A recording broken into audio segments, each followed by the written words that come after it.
I did my revisions on the literacy narrative. I decided to do it off the literacy narrative because the literacy narrative was one of my lowest grades, and it was the first one of the first major writing assignments we had in the beginning of the semester. So I wanted to compare my writing from now and then and see how much it changed. And when starting off my revisions, I started off by reminding myself what the literacy narrative was all about. And so I went back to the rubric and I started reading about the how do I get started. And under there it gave me some suggestions, and it said like you can talk about how you learned how to read and write, what sense you get when you're as you were learning to read and write. So overall the literacy narrative was just supposed to be about how you learn to read and write and what reading and writing means to you.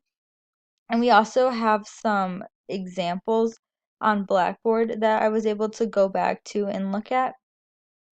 And so then the next step I did was I went to Blackboard, and under my original essay that I turned in, I looked at the comments that I was given, and it talked about a lot of the strengths in the beginning, and it was saying how my writing is detailed and the story is interesting, and how I talked about some topics that have take a lot to talk about. And so I want to keep all of that in mind when revising my paper. I want to make sure I have the same detailed and interesting story. And so I just wanted to change it a little bit. And so I scrolled down to look at what I could change. And at the bottom, my professor wrote that if you want to revise this paper for the e-portfolio, here are some things to consider. And so she said, as I was reading, I was of course engaged with your story, but it wasn't clear until later on how literacy was going to fit in. It would be helpful to add an introduction that talks about writing up front. Then your reader will be on board from the start. So I really liked this comment, and it made sense because I felt like my paper didn't really make sense in the beginning. So I really wanted to try to revise the beginning in order for the reader to know what they're going to be reading about. And then the next comment was can you say more about how things are now? Do you still use writing in this way, or have you kind of moved past it? Has writing helped you in any other ways? That was also a comment that I wanted to like think about when I was making my revisions. So then with all those considered, I made my revisions and I wrote my paper, and I'm going to kind of explain the differences that I made. So I pretty much took out the entire first introduction paragraph that I wrote because I felt like that just kind of talked about my childhood and not as much about reading and writing, and I wanted to make this paper more about reading and writing and less about my childhood because I feel like I kind of stemmed away from the purpose of the reading, and that's kind of what was said in the comments as well.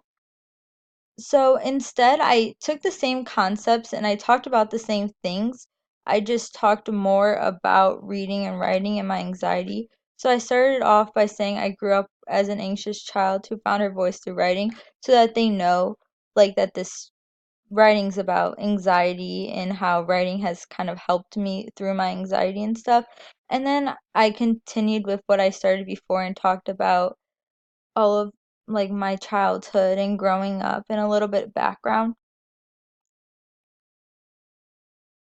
And so as you can see, like the second paragraph is when I kind of kept a lot of things the same. So I changed the introduction a lot. In the second paragraph, I kept a lot of things the same, as you can see in the black, but I added some transition words and took some things out that I felt were unnecessary and rewrote it in a better way. So in like for example, here I said I grew up as a cheerleader. I was involved in church and I was always hanging out with my friends. Instead, I said anxiety makes you feel alone, but I played it off very well. I did cheerleading, loved hanging out with my friends, and was very involved in my church's youth group. So I like expanded it more and talked more about it and made it flow a little bit better, in my opinion, the second time around. And so I did a few changes like that throughout the rest of the paragraph.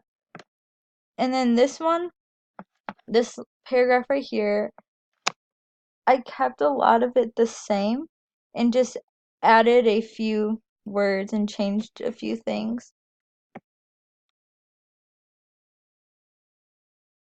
And then instead of making, originally this second to last paragraph right here was my conclusion paragraph, but I felt like it just left the reader in suspense and I wanted to add more about how I am now, like my teacher said in the comments. So instead I added a conclusion paragraph at the end and was talking about how I still enjoy writing and it still helps me gather my thoughts and talk, and kind of just this last paragraph helped me wrap everything up.